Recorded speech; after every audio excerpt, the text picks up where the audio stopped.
Assalamu alaikum wa rahmatullahi wa barakatuhu. Peace be upon all of you guys today. Imam Anwar and these two asked me if I could present something about Islam. So this is just a real quick, brief overview about what Islam is, who Muslims are, and so on and so forth. We can go to the next slide. So before I talk to you about what Islam is, I just want to introduce myself. My name is Huzaifa Hamirani. I was not born here. I was born in Karachi, Pakistan. I grew up in St. Louis, Missouri. I've been in the States since I was 6 months old.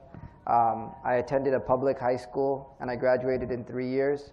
I was living in Berkeley, California after high school, and then eventually I got accepted to go study in a place called Medina, which is one of the home cities of where Islam sort of started.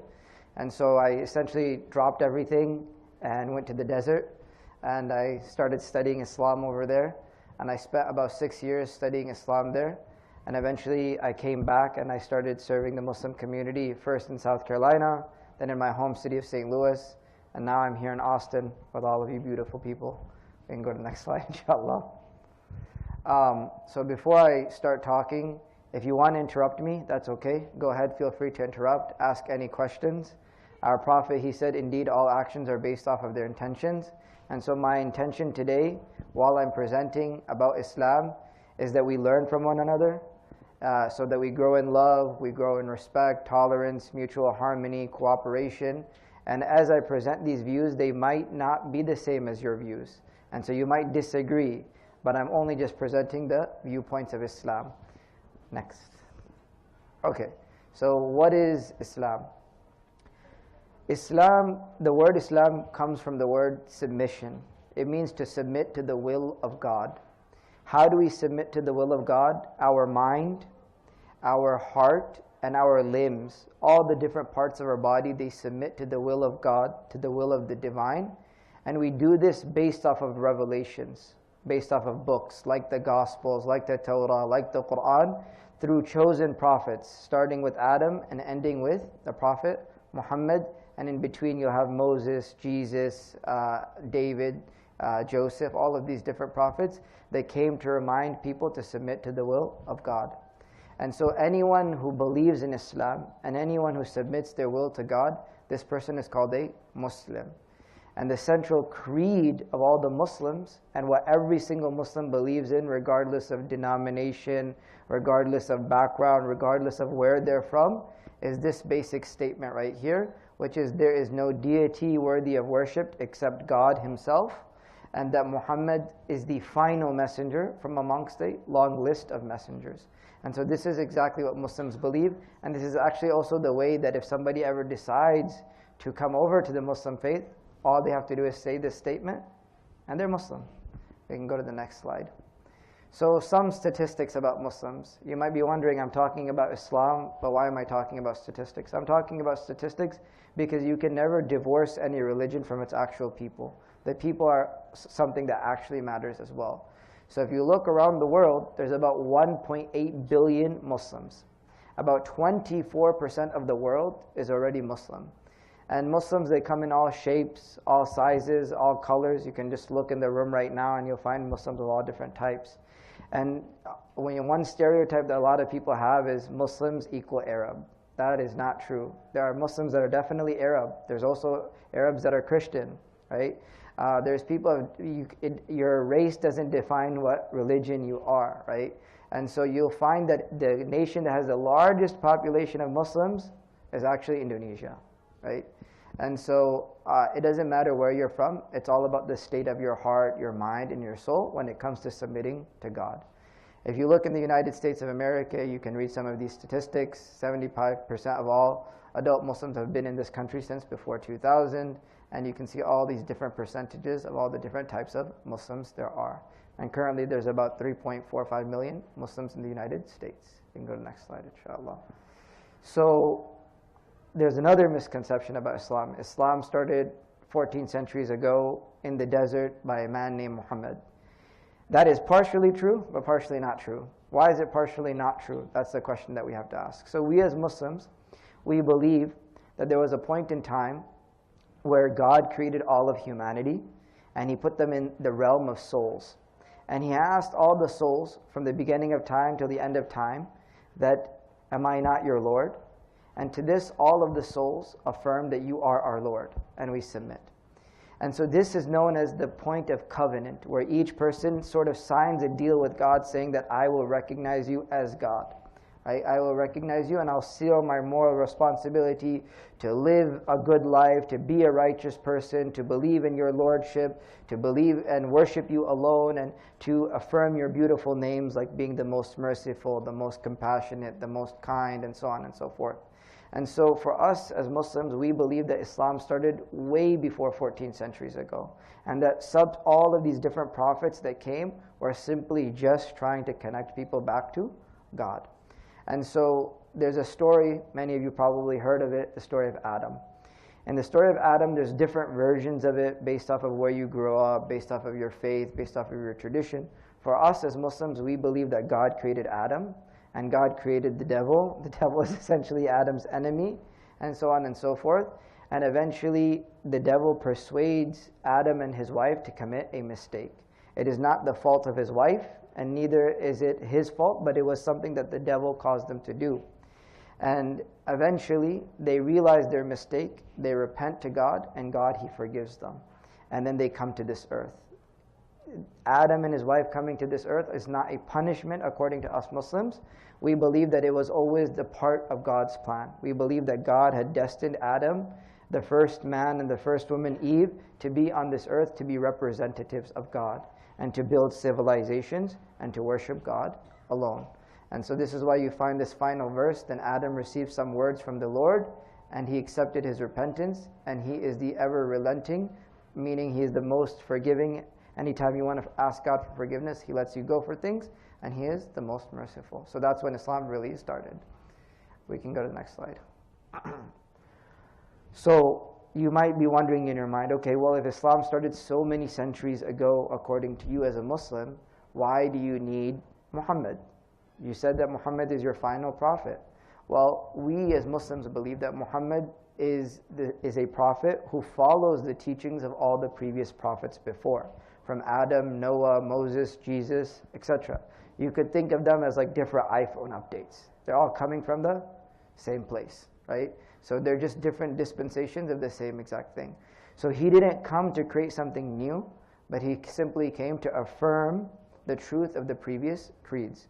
And so we follow him because he is the last and final one of them, whose message was not altered by the hands of men, and this is a historical reality that we believe in. He came to perfect the message of the previous ones and to complete it. So there's the same essential truth, same idea that God is one, and that we have to be good people and take care of each other and take care of the environment and be kind to one another and take care of our neighbors. Principles that are universal across all religions. And so one of the verses of the Quran, it says, and we have not sent Muhammad except as a mercy to mankind. And this means to animals, to humans, to even inanimate objects, right? And so, there are other groups of faiths that were sent prophets as well for specific people. But because Muhammad is the final messenger, he's sort of for all types of people, right? And even though he was born in a specific context, in a specific place, he's still the prophet for all of humanity. You can go to the next slide. So what exactly, okay, now you understand a little bit about when Islam started and all of this stuff, but what exactly is Islam? So Islam has three main components. There's the practical side of Islam, there's the faith-based side of Islam, and there's spirituality. Practice means the things that you do on a day-to-day basis, the things that you do with your limbs. Many of you probably saw us praying. That's something that we do with our limbs 5 times a day. Faith is something that is a submission of the mind. We logically believe in the existence of God. For some of you guys that have probably taken a philosophical class, you've probably heard of like the teleological argument and the kalam cosmological argument. Those are things that Muslims ideally should be learning about so that they can understand why they believe in what they believe. So that's the faith that works with the submission of their mind. And then there's spirituality, which is submission of the heart, where Muslims work on their heart. This is just a funny quote that I found, but I'm just going to mention it anyways, which is Islam is the middle road because it combines all three aspects. We don't neglect one part of the human existence. The heart, the mind, and the limbs are all part of being a human being. And so, this is a quote that I got from one of our teachers, which is, Islam merges the law and conformity of the Torah, the principles, and the spirituality and the higher callings of the Gospels. We can keep going. So what do Muslims do? Well, practically we do 5 things. Number 1 is that we say the testimony of faith, which is Ashhadu an la ilaha illallah wa ashhadu anna Muhammad Rasulullah, which is what I mentioned before. There is no deity worthy of worship besides Allah, meaning God, and Muhammad is his final messenger. Muslims pray 5 times a day. Some people pray and it takes them forever to pray. Some people take 1 or 2 minutes. But the idea is, ideally, everybody is trying their best to pray 5 times a day. Number 3 is alms. Alms is a fancy word for giving charity. Muslims give a certain portion of their wealth every year to the poor and to the needy, and taking care of those family members that need to be taken care of.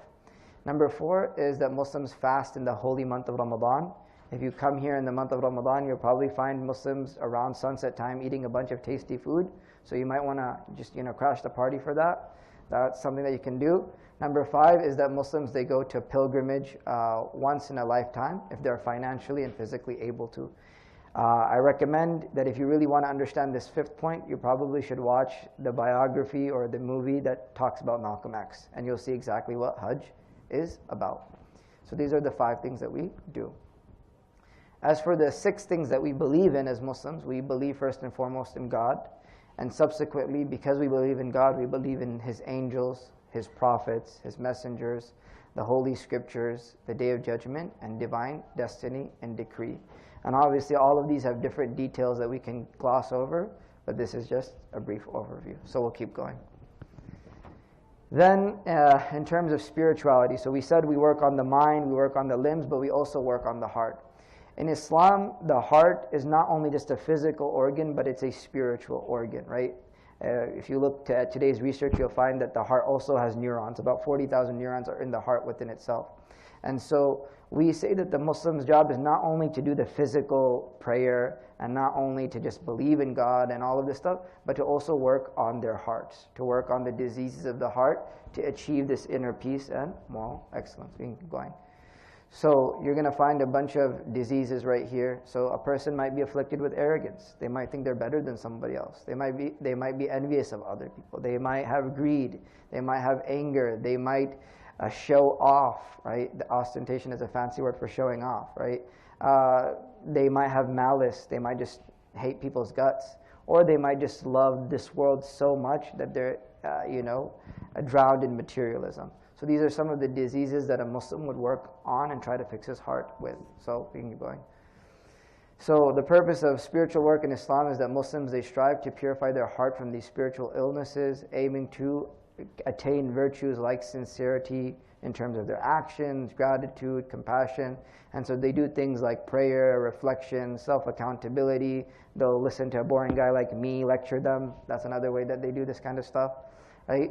But each person has a different journey, essentially, right? And so a Muslim combines between these 3 things: their practice, their beliefs, as well as their spiritual life. So that's all about how Islam started, what are the pillars, what sort of things we do. What is the purpose of life according to us as Muslims? We believe that Islam gives us 4 purposes. Number 1 is servitude to God, worshiping God alone. Number 2 is taking care of this earth. Number 3 is societal welfare, taking care of one another. And number 4 is the afterlife, meaning accountability, that every single thing that you do in this life, you will eventually be judged for it. If you harm other people, you will be judged for it. So we as Muslims, we believe that 124,000 prophets were sent to us as human beings in order to remind us of these 4 responsibilities, of these 4 objectives of our lives. And 25 of these prophets we know by name in the Quran or in our holy book. And some of these names include Adam, Moses, Jesus, Noah, Zechariah, Jonah, Jacob, Isaac, Ishmael, and so on and so forth. So our holy book is the Quran. We as Muslims believe that the Quran has been preserved and protected since the time of the Prophet. We also believe in the Torah. We also believe in the Gospels. We believe in the scriptures of Abraham. And the book of David and so on and so forth. But we believe that over time, the lack of preservation and the changing of these books at the hands of men have made them unreliable for us to rely on in totality. We definitely might take historical records from these books, but we don't take them as definitive books. We take the Quran as the criterion to help us understand these other books. We can go to the next slide. So what's in this Quran? What's in this book? You'll probably see some Qurans over there. What's actually in it? Number one, there's 3 types of things in it. In the Quran, you'll find the Muslim's creed, what we believe in. And it's a response to those that deny God or those that deny a pure monotheistic belief in God. It also has stories of the prophets and their people. It corrects certain narratives about the prophets. It gives them in a positive light. And then it also has laws, things that Muslims should do, don't do in terms of their ritual worship. You know, some of you guys, when I was making wudu, I saw one of you guys explaining to 2 other students how to make wudu. So that's where we learn how to make wudu and do our ritual purification before prayer from the Quran. There's family law, how Muslims get divorced, how Muslims get married. There's penal code when a Muslim commits crimes, as well as business law. Now, there's a lot of misconceptions when it comes to the Quran. The Quran is a book that is best understood by the Prophet. And after that, it's best understood by his companions, and then those rightly guided scholars that follow in their footsteps, and not just make up things as they want to go along. So a lot of times you'll find that on the news and when you're watching TV, you'll find Muslims being described as in certain ways. Those people that are being described are not the normative Muslim. They're not the Muslims that are your friends. They're not the Muslims that understand Islam in the way that it should be understood. And so you always look back to find who are the actual people that understood the Quran properly. You can keep going. So I know the theme is, what's the theme again? Culture diversity or something, right? So one thing that I like to do and I like to share about Islam is that Islam is a global religion. You can see it from this room. And so one of the greatest proofs for Islam being a global religion is our mosques, right? So I'll show you guys some pictures real quick. So this is a minaret. This is where we give the call to the prayer. Keep going. This is my mosque in St. Louis where I grew up. We used to call it the White Elephant. Muslims don't have anything to do with elephants, but it was just a nickname that we gave the masjid because it was in the middle of nowhere and it was huge. Then this is the mosque in Cordoba. That's in Spain. It's also a cathedral today. So you can see all the different artwork. This is the Blue Mosque in Turkey. You can see how each mosque is a little bit different from the next. Keep going. This is the Umayyad Mosque in Syria. Keep going. And the last thing is I want him to click on this thing, and I promise I'm done. This is the best part of the presentation, I promise, if it opens up. Is it not working? It's like the video is called 20 Weirdest Mosques in the World.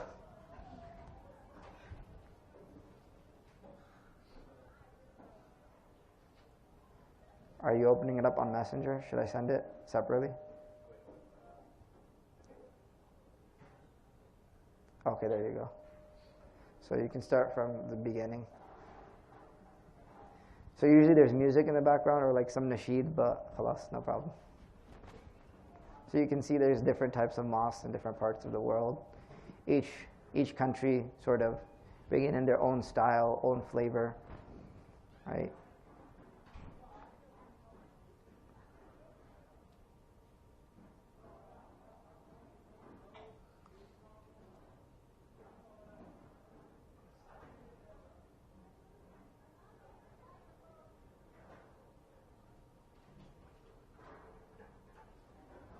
Kind of dead, huh? Somebody should start singing.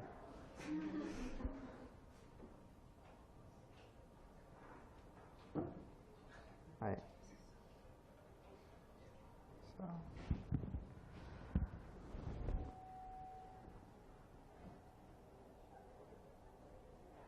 Yeah, we have nothing against pink as Muslims. Real men wear pink.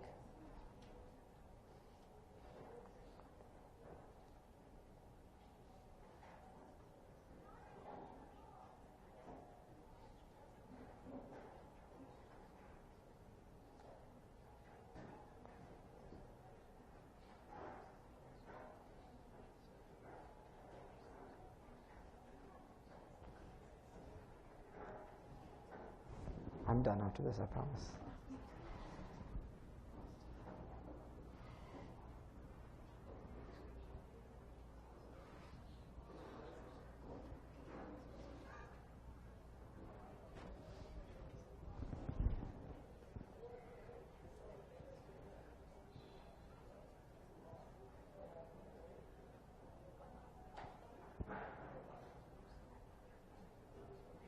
Yeah, we're water benders too. Sometimes. Just kidding.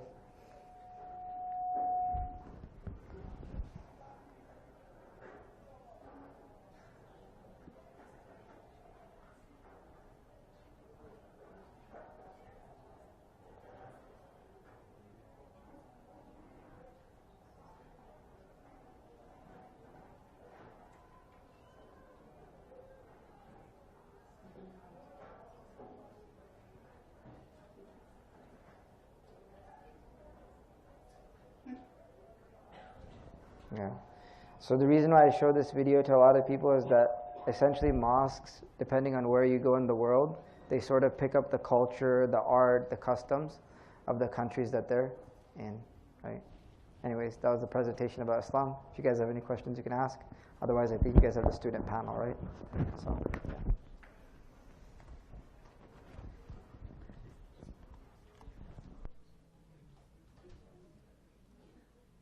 Imam Huzaifa. Everybody can give him a quick round of applause for the presentation.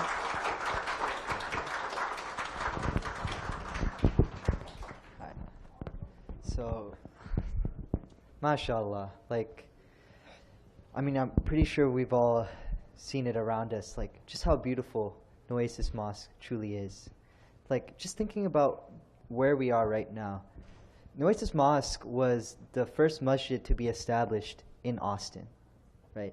And the building that we're in right now is about 100 years old. It's a lot of historical significance, a lot of legacy built on this masjid alone, right? And just to see how it has transformed from generation to generation is truly special. And a lot of that credit goes to the students that attend the mosque. Their ideas, their backgrounds truly shape the mosque and the activities that we have here, right? The weekly halaqas, the tasty Tuesdays, the Fajr breakfast, those all started as ideas by students. And look at them now, mashallah, they're programs, right? And it's not just specific to the Muslim students here. A lot of these programs, like Fajr breakfast even, I know a lot of my non-Muslim friends came to that. A lot of these events open the doors and open a window, actually, for other students to view what it's like to be a Muslim student, or what Nueces Mosque is like. And that doesn't get enough praise, right? We're a completely student-run masjid. And just off the top of you guys' heads, you probably haven't heard a lot of student-run masajid, let alone on the scale that we have here at Nueces. And, a lot of that credit does go to the students. And there's a ayah that I'd like to talk about. It's from Surah Al-Hujurat, verse 13. أعوذ بالله من الشيطان الرجيم. بسم الله الرحمن الرحيم.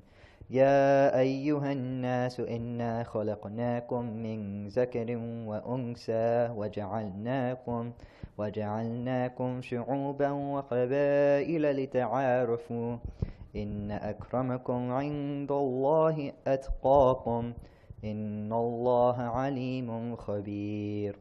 O humanity, indeed we created you from a male and female, made you into peoples and tribes, so that you may get to know one another.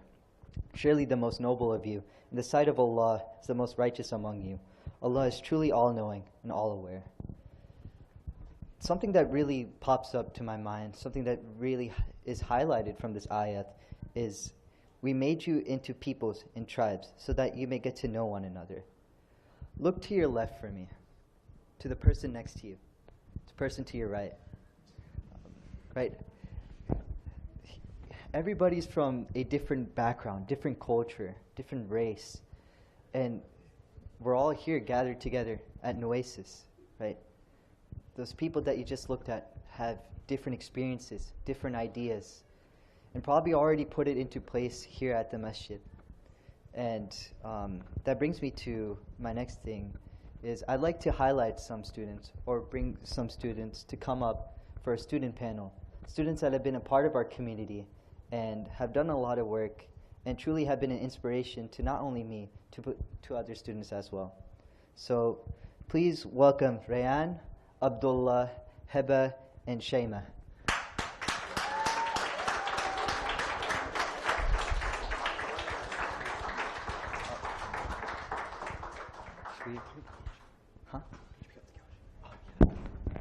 guess I gotta pick up the couch. Hope that's not awkward. I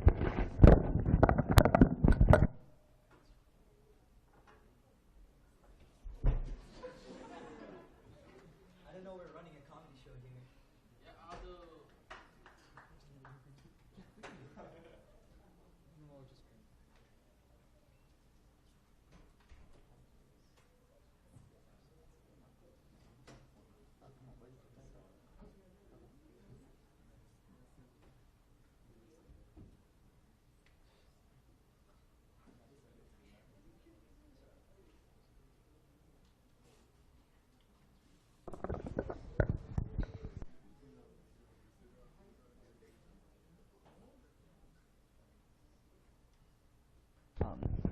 All right, so just to start us off, if we can start from Abdullah and go to my right. What's your year, major, and ethnicity? Assalamu alaikum, everyone.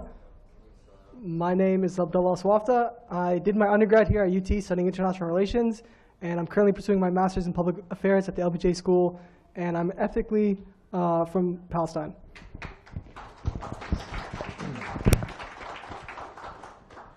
My name is Rahan Majid. I'm a sophomore. I'm studying business as well as pre-med. I'm originally from Pakistan. Assalamu alaikum, I'm Hiba. I'm also a sophomore, and I'm trying to do accounting, so I'm actually half Palestinian, half Bengali. Assalamu alaikum. My name is Shayma. I'm a sophomore. I'm an international relations major, and Sudanese. Wait, can y'all hear me without the mic? Okay, because I don't want to keep like passing the mic. Hope that doesn't make it awkward. Or I'll just pass it to the students. I guess the next question I wanted to ask you guys is if you can share your favorite memory. It could be in an event or an experience. It could be anything that you have of Nueces.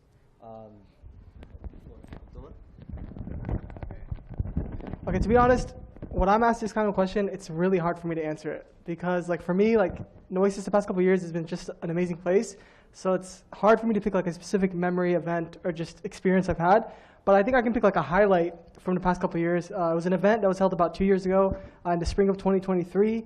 It was a back-to-school spring barbecue. And I mean, it was a pretty chill event. I mean, the whole thing about the event was just like, welcome students back from winter break. We had a lot of like giant games, like Giant Jenga, Giant Connect 4, and stuff like that. We had some unique food. We grilled like 80 pounds of chicken on like a 4-burner gas grill. It took us like 5 hours, but it ended up being really good. And I think one of the most memorable things I remember from that event is like the turnout.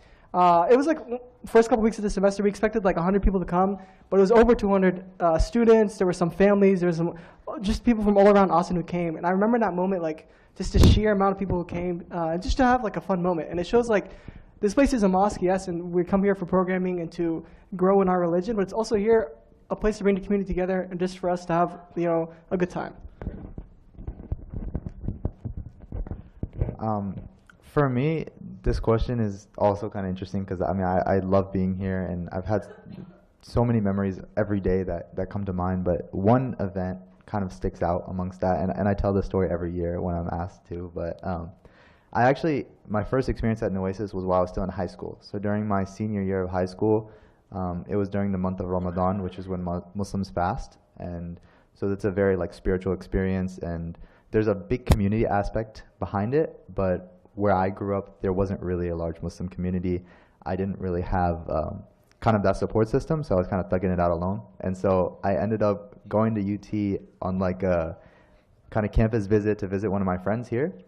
And I ended up stopping at Nueces just to break my fast real quick and then leave. I had no intention of staying. It was just like whatever mosque was, around.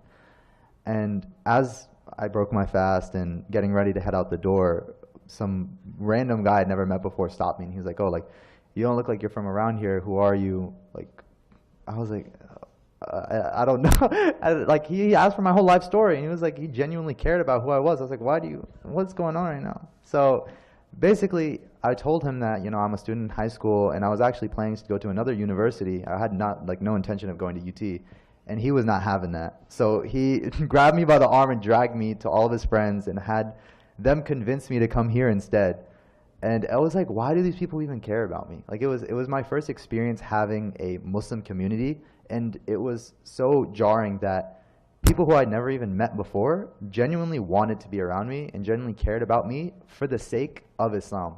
And we have this term in Islam that, you know, I love you for the sake of Allah, or I am going to do things for you for the sake of Allah. And I never knew what that meant until I came here. And once I realized what that meant, I was attached to it. I pulled my admission from the other university and I immediately registered here.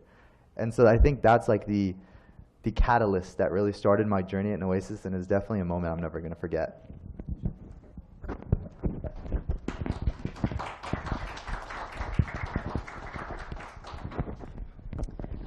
I think we can all agree that there's no better month than Ramadan at Nueces. So that's how they got me, actually. So prior to Ramadan of this year, I was not practicing as much, you know, just born and raised as a Muslim, but never really got to practice until I came to Nueces, and they had food every single night of Ramadan, and that's how they got me. So I started showing up every single day. But I remember the first night that I went, typically every event that you go to, you always have to kind of like prove yourself to people and like show that you're like worth being talked to. But the first night I went to Nueces, everybody started talking to me. Everybody started like asking, you know, about my life story, and I just felt so welcome, like I never have before. So Ramadan, first tarawih that I prayed, I just started crying my eyes out, and just started reflecting on my life. So honestly, Ramadan at Nueces is something that you cannot compare. I was also born and raised in Kuwait, so I mean, the fact that I can compare it to the Middle East too is just, it really hits like home. So, yeah.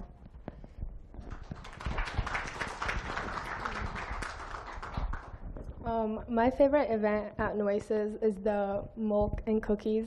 The first day I came to milk and cookies was the first day the event was held, but it just, I don't know, the Imam was talking about how sometimes we just recite the Quran just to recite, and we don't reflect upon it. And I've just been like, ever since I started reading the Quran, like ever since that day, I've just been reflecting on it on like a deeper level, and it's just been much nicer than before.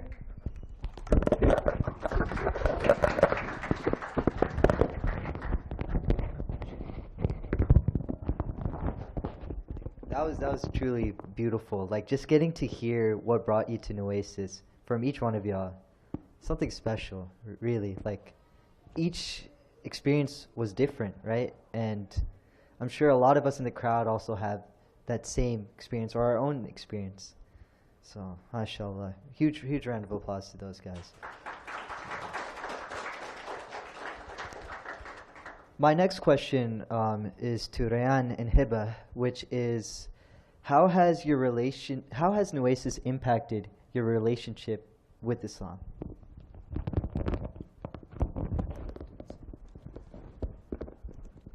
This is a really interesting question, because I think the better question is, how has Nueces not impacted my relationship with Islam? Like, some of you know, some of you don't know, I came up with a Christian background. Although being like 100% ethnically Pakistani, I do have a Christian stepdad, and that was my religion for a major part of my life. And from the age of around like 6 or 7 to the age of 16, I was extremely practicing. My family like worked in the church. I was around the scholars, very close to the preachers and the elders within the church, and I was super into it during the time. But as I got older and the more that I studied within that faith, the farther away I seemed to get from it on kind of a rational basis, as well as just not feeling really connected to that way of practicing. And so for a while I was actually quite confused.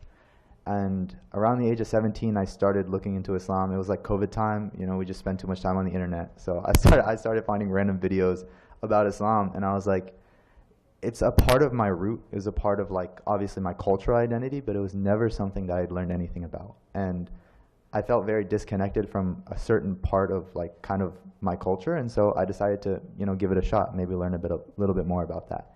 And during that age of around 17 was also when I was applying to colleges, and I had this experience. The Ramadan that I came here was the first Ramadan I'd ever fasted. And coming here and getting that experience so soon was absolutely monumental in my development as a person. So when I eventually did decide to come to Nueces and was given the opportunity to learn through obviously the weekly programs, but beyond that, like, we have an Islamic seminary program for college students. Like, that's insane. I have never seen that exist anywhere else in the country. And that opportunity to study Islam in a classroom setting with a formal teacher was absolutely monumental in my development, not only in the knowledge that I had about the religion, but also in my personal and character development. Knowledge is not something that just manifests in the mind, but it also changes your heart and it changes your actions. And so not only did I get to learn more, but I felt my whole life change just because of this place. Everything that I learned came from here, from not knowing a single letter in the Arabic alphabet to now, alhamdulillah, getting the opportunity to formally study Arabic with Imam Anwar. I get to look back on who I was when I entered college and who I am today, and it's a completely different person. And the only kind of place I can credit for that is like Allah allowing me to come to this place, be surrounded by these people, interact with these teachers, and also being blessed with a executive team who plans such amazing events and genuinely cares about this community. That we have a mosque right down the street from a college campus surrounded by a bunch of frat houses. Like, there's so much that could have gone wrong, but everything ended up going right, and that is the power of Allah. That's a proof that Allah exists. That's a proof that God has a plan for everything. Because if a place like this can exist and create people who are studying Islam formally right next to where people are going to frat houses and engaging in all types of acts, you already know that the power supersedes the environment and that a beautiful place can grow out of anywhere.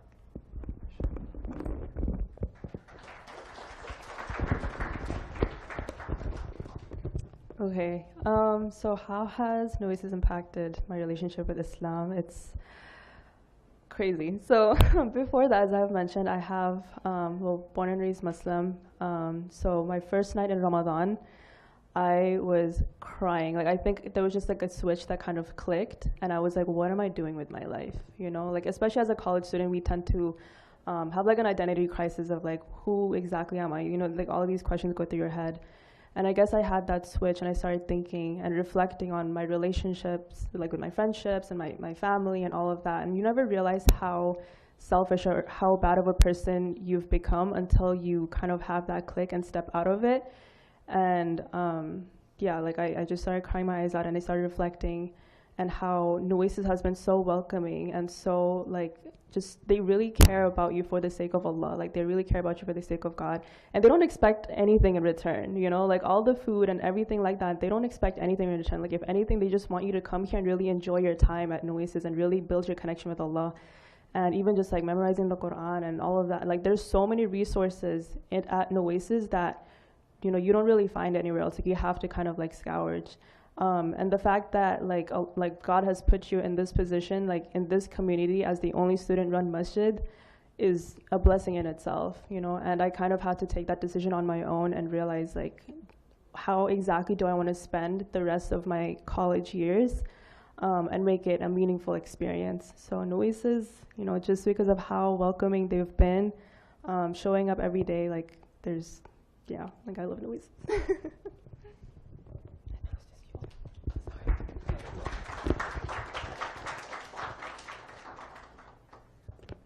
My next question to Abdullah and Shayma is, what aspects of Nueces have been the most impactful in your life?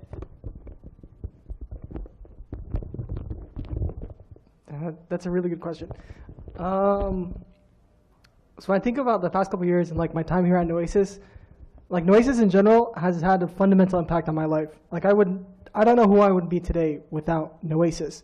And I can like try and summarize it into like 3 main points from Nueces, aspects of Nueces that have really impacted me throughout my college career.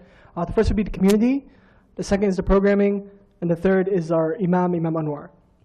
When it comes to the community, I don't think you'll find a more diverse or unique community than other than here at Nueces. Not only do we have students who come here for college, but we also have individuals who either work here in Austin, they live here in Austin, and everyone is here they're all unique in their own way. They're all from a different place, whether it's across Texas, the United States, or the world. And one thing that brings us here together is Islam. And I would say because of this community, because of how unique it is, because of how welcoming it is, I've definitely changed a lot as a person, whether that is just how I go about talking to people every day. I've met a lot of lifelong friends here at Nueces, and in general, it's just, they hold me accountable. Every time I come here to Nueces, it's really just a check on myself, like why am I here, who am I going to talk to, what are my intentions, and it's like, how can I make the most out of my time here? And every conversation I have with every single person in this masjid is different because of how unique and interesting everyone is.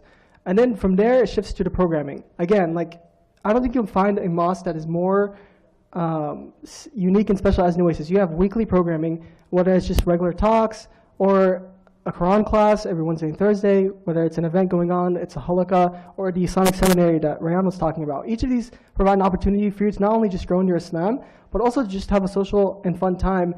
For example, like Rayan was saying earlier, like you'd be here learning on a Friday night versus going to a party. And I think that's definitely impacted me. And then lastly, our very own Imam Anwar. Growing up back in Dallas, going to the mosque was like a weekly thing, maybe even like every couple months. So I wasn't really as like into my religion. I didn't really have a connection with a scholar within the religion. And Imam Anwar, his single job is to be here to cater to the students and to all community members. So you can go to him, sign up for office hours, talk to him, you can learn from him, and he can just be there for you. And I think I wouldn't have gone through a lot of my problems if Imam Anwar wasn't there. And all three of these things have led to me becoming a Muslim. And that's, like, being a Muslim, it doesn't end whenever you leave this masjid. Like, you're a Muslim first and foremost. Like, whether it's you're at home, you're in the classroom, you're walking on the street, you're at work, you're still a Muslim. And I think because of Nueces, I've become definitely a better Muslim, and it's going to carry with me throughout the entirety of my life.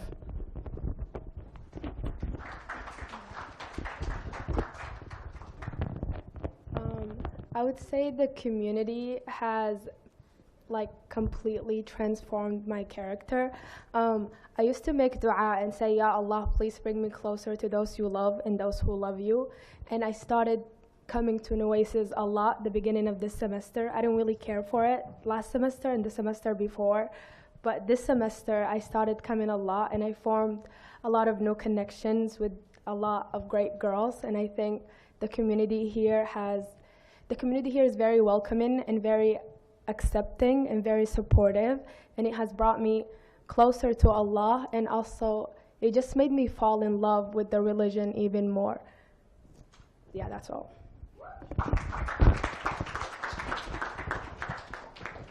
Yeah, I definitely say like community was definitely a big aspect that really benefited my life. And community, I feel like it's a broader word. I feel like community includes the people you meet, the knowledge that they bring, and that leads to, these seminary classes that, are being created, a lot of the community bonding, initiatives like Fajr breakfast being created. So I feel like overall community for me was the biggest aspect that truly impacted my life. My last question for, everybody in the panel is, if you could give one sentence of advice to make the most out of your experience at Nueces, what would it be?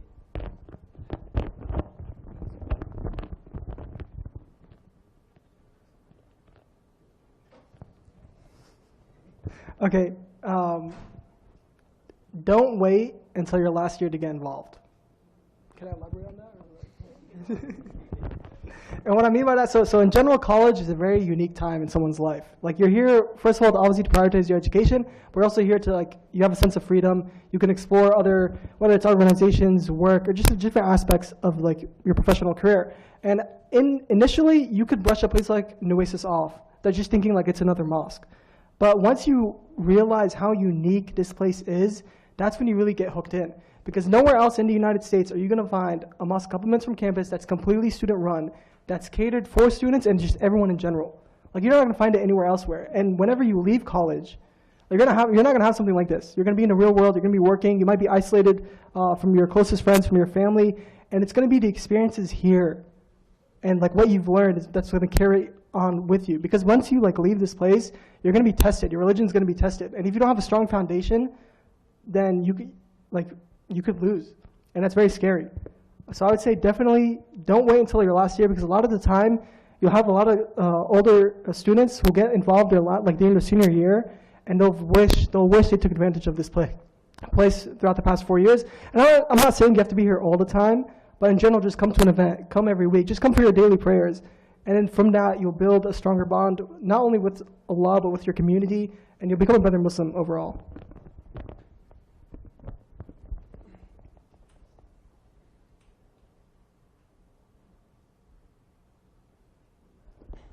This is like a small excerpt from a narration or a saying of the Prophet, peace be upon him. It's part of a longer narration, but there's a specific sentence that I think stands out the most to the situation. And it's to make use of your time before you don't have that time. Make use of your time before you don't have that time. We have to understand that Nueces is unique in the fact that it's run by students, meaning every 4 years we get a new batch in, or every year we get a new batch in and a new batch out. But every 4 years it's a full recycle. We're not going to be in this community forever. A lot of us live down the street, literally a 3-4 minute walk. We have the opportunity to be around people who love us, who want the best for us, who want to teach us, who will be there for us no matter what, who, if we show up at any time of the day, will be willing to have a conversation and hear us out. We have the opportunity to study religion and find the guidance that you need to live the rest of your life. Islam is not something you just do on the weekends or on a Friday. Islam is the code to live your entire life. It will guide you and help you through any struggle that you go through. If you're going through something, I guarantee you Islam has the answer for it. So take the advantage to learn now before the busyness of life catches up to you. Because just before you know it, in a few years, you'll be out of college, you'll be in the corporate world, you'll get married, you'll have kids, and the idea of being able to go to the masjid every day or walk 5 minutes down to the mosque will no longer be a reality. Life just gets harder. And so if you have the time and the opportunity to study here, to visit here, to attend some of the programs, to make friends, do it. Because that time will not always be afforded to you. So I would say, so Allah emphasizes in the Quran a lot is to reflect. And that is how my journey has started, is to reflect. So a lot of the times we're in this community and we really take advantage of the resources and everything that we have in this community. So really, if not once a day, at least once a week, just sit down and reflect on where exactly you want to go in life, you know. And Nueces literally will give you everything that you need. The hijab that I'm wearing actually right now currently is the first hijab that I bought when I became a hijabi, because of the thrift stuff store that they had. So Nueces will really support you in every step of the way, and you really just have to just sit and reflect. And this goes beyond than just Nueces. You really just have to think about where you're headed in life, and realize that Nueces will be here to support you. I would say to just keep an open mind. Everyone here is at a different level in Islam and is on a different path than you. And just keep an open mind. And I think sometimes it can be very scary and intimidating to get involved with the community. But just attend a couple of the events. If you don't want to directly be involved, attend a couple of the events held by Nueces and MSA. And I think that would be a great start to getting involved more within the masjid and the community. Huge round of applause to these guys.